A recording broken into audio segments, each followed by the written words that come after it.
খৰ্ব কৰিছে। ই অত্যন্ত গ্ৰহীত আৰু দুৰ্ভাগ্যজনক কথা। এতিয়া আপোনালোকৰ কাৰণে NRCৰ ৰাজনৈতিকৰণ আৰু কেলেংকাৰী।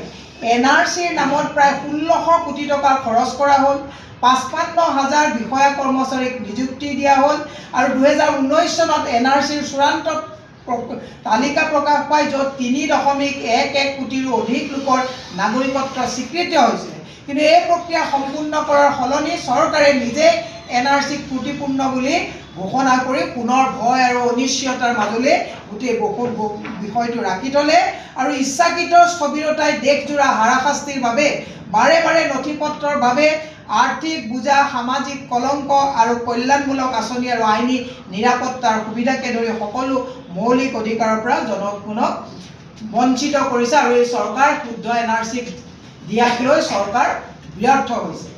এতিয়া হ'লে বানপানী আৰু গৰাখহনীয়াৰ সমস্যা।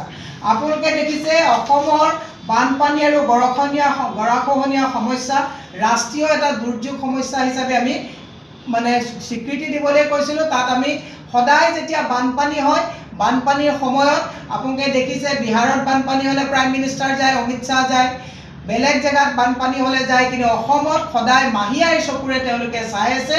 অসমত তেওঁলোকে কেৱল আৰু কেৱল ৰাম ঠগন দিছে। অমিত শ্বাহ ডাঙৰীয়াই কৈছিলে ডাঙৰ ডাঙৰ তালাব কৰি বানপানীৰ সমস্যা সমাধান কৰাৰ কথা কৈছিলে, কিন্তু তালাব খানি পানীৰ সমস্যা সমাধান কৰাৰ পৰিৱৰ্তে এওঁলোকে সদায় বানপানীৰ সময়ত আমাক অন্য ৰাজ্যতকৈ এওঁলোকে সাহায্য দিয়াত সদায় আমাক মাহিয়াৰ দৃষ্টিৰে এওঁলোকে চাইছে। গতিকে এই কথাখিনি আপোনালোকৰ মাজলৈ আমি লৈ গ'লোঁ।